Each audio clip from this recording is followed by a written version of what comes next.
Hola a todos. Hoy nos metemos de lleno a desmontar un mito. Vamos a viajar a una época que casi siempre imaginamos silenciosa, muy solemne, para descubrir su verdadera banda sonora, una que estaba llena de ruido, de rebelión y sobre todo de una revolución que lo cambió absolutamente todo. A ver, si cerramos los ojos y pensamos en la música medieval, ¿qué es lo primero que se nos viene a la cabeza? Seguramente el eco de un monasterio, ¿verdad?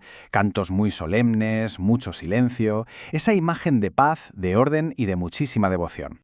Pues para nada. La Edad Media fue musicalmente hablando caótica, súper innovadora y de verdad sorprendentemente ruidosa. Fue de hecho el campo de batalla donde nació la música tal y como la conocemos hoy. Así que agarraos que nos metemos de lleno en esta historia. Y bueno, como casi todo en la Edad Media, esta historia empieza en un sitio, la iglesia. Con la iglesia intentando, como siempre, poner un poquito de orden en el caos. Es que imaginaos el panorama en los primeros siglos. La música cristiana era un auténtico batiburrillo. Cada región cantaba a su manera, mezclando tradiciones judías, griegas, bizantinas, un lío. La Iglesia veía en esto un peligro, claro, y necesitaba unificarlo todo, crear un solo sonido, una sola voz para todo el imperio. Y aquí entra en escena nuestro primer protagonista, el Papa Gregorio Magno. A finales del siglo VI se echó a la espalda una misión, titánica: ordenar todo ese follón litúrgico, recopilar los cantos de toda Europa y crear una especie de marca de la casa musical para la Iglesia. El resultado, el famosísimo canto gregoriano, simple, directo y muy eficaz. Las reglas eran sencillas, 3 claves de oro. Se canta para la liturgia. Todas las voces cantan la misma melodía a la vez. Y muy importante, no hay instrumentos. Este fue el sonido oficial de la cristiandad durante 400 años. El orden por fin había llegado. ¿O no? Porque claro, imaginaoslo. 400 años cantando exactamente lo mismo. Pues normal que acabara aburriendo, ¿no? Y claro, los monjes, que se pasaban el día cantando, pues empezaron a buscarse la vida. Veréis, empezaron literalmente a tunear el gregoriano.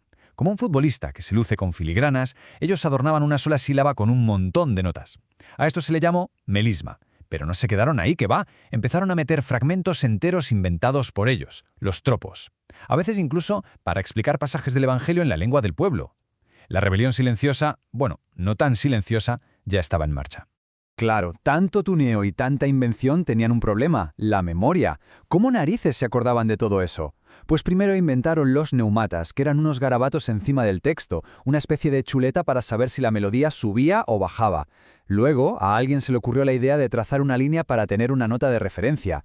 Y entonces llegó el genio de Guido de Arezzo y le puso nombre a las notas, usando la primera sílaba de cada verso de un himno a San Juan. Acababa de nacer, ni más ni menos, la notación musical moderna. Ojo, que es una de las invenciones más bestias de toda la historia de la música. Y fijaos qué bueno, Guido de Arezzo inventó la chuleta visual definitiva, la mano guidoniana. Cada parte de la mano, cada falange, correspondía a una nota. Era, para que nos entendamos, la primera app de música de la historia. Una herramienta de aprendizaje portátil, todo un sistema para aprender música en la palma de la mano. Pero ojo, que no toda la música se cocía en los monasterios, ni mucho menos. Fuera de esos muros, el mundo estaba a reventar de auténticas estrellas del pop medieval. Sí, lejos del incienso y el latín de las iglesias, la música era el alma de la fiesta. En las cortes, en las calles, en los banquetes, la música profana era todo lo contrario: ruidosa, vibrante y muchísimo más variada de lo que solemos pensar. Y había un quién es quién de artistas que tela. Estaba el ministril, que era el músico profesional, a sueldo de un noble. Luego el juglar, el artista callejero, un hombre orquesta que lo mismo te cantaba una canción que hacía malabares. El goliardo, que era un exclérigo rebelde que cantaba en latín sobre vino y mujeres y ponía a caldo a la iglesia. Y en la cima de la pirámide, el trovador. Los trovadores eran los cantautores de la época. La élite. Eran nobles, cultos, y componían sus propias canciones sobre los grandes temas del momento: el honor, la caballería y sobre todo el amor cortés. Eran las auténticas superestrellas, y su influencia fue tal que hasta reyes, ojo, como Ricardo Corazón de León o nuestro Alfonso X el Sabio, se apuntaban a esto de componer. Con todo este hervidero de ideas, tanto dentro como fuera de la iglesia, la música estaba a punto de dar un salto. Bueno, un salto mortal, el más revolucionario de todos. Estaban a punto de empezar a construir catedrales, pero catedrales de sonido. Y la idea que lo cambió absolutamente todo fue, en el fondo, una pregunta súper simple. Oye, y si en vez de cantar todos lo mismo, cantamos cosas distintas a la vez. Así, casi por accidente en un monasterio, nació la polifonía, el arte de combinar varias melodías al mismo tiempo. El primer paso fue el organum. Imaginaos la escena. Un monje, con un bozarrón, harto de intentar llegar a las notas agudas del gregoriano, y un día dice, mira, yo canto lo mismo, pero más grave. Y ¡boom! Acababa de nacer la armonía. Luego vino el discantus, donde las voces ya no iban en paralelo, sino que se movían de forma independiente, una subiendo mientras la otra bajaba. Había nacido el contrapunto. Y el epicentro de toda esta locura, el Silicon Valley de la música del siglo XII, fue París, la escuela de Notre Dame. Allí, compositores como Léonin y su discípulo Pérotin llevaron esto a otro nivel. Crearon música para 3 y hasta 4 voces, y lo más increíble es que a veces cada voz cantaba un texto diferente, y hasta en un idioma distinto. Una locura, vamos, un caos maravilloso y perfectamente organizado.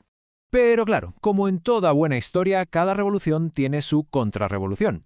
Este nuevo sonido, cada vez más complejo, más atrevido, estaba a punto de chocar de frente con la vieja guardia. El siglo XIV trajo consigo una nueva ola, el Ars Nova. La reacción, como era de esperar, no tardó en llegar. El Papa Juan XXII estaba escandalizado.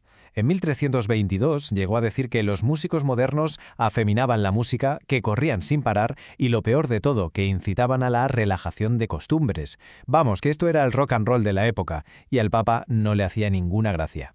Así que teníamos la guerra servida, una auténtica guerra cultural. Por un lado, el ars antigua, el arte antiguo, centrado en Dios, con ritmos ternarios que se consideraban perfectos por la Santísima Trinidad. Por el otro, el ars nova, el arte nuevo, centrado en el ser humano, en lo secular, y que apostaba por ritmos binarios mucho más complejos. Y en medio de esta batalla surge la figura clave, el genio que lo sintetiza todo, Guillem de Machaut. Se le considera, con razón, el Beethoven del ars nova. Cogió todas estas nuevas ideas rítmicas y melódicas y construyó con ellas auténticas catedrales sonoras, como su famosa Misa de Notre Dame. Fue la primera misa polifónica completa escrita por un solo compositor, un hito absoluto. Y es que esto, el Ars Nova, no era solo un cambio de estilo musical, era el reflejo de una transformación social gigantesca. La música se había escapado de los muros de la iglesia, el poder intelectual se estaba alejando del clero, y el ser humano, con sus emociones, pasaba a ser el centro de todo. Así que la próxima vez que alguien piense en la Edad Media, que no piense en silencio, que piense en ruido, en monjes aburridos hackeando el sistema, en juglares callejeros y en genios construyendo catedrales de sonido. No fue una época oscura y silenciosa, fue el ruidoso y rebelde Big Bang de nuestra música. La Edad Media murió para dar paso, por todo lo alto, al Renacimiento.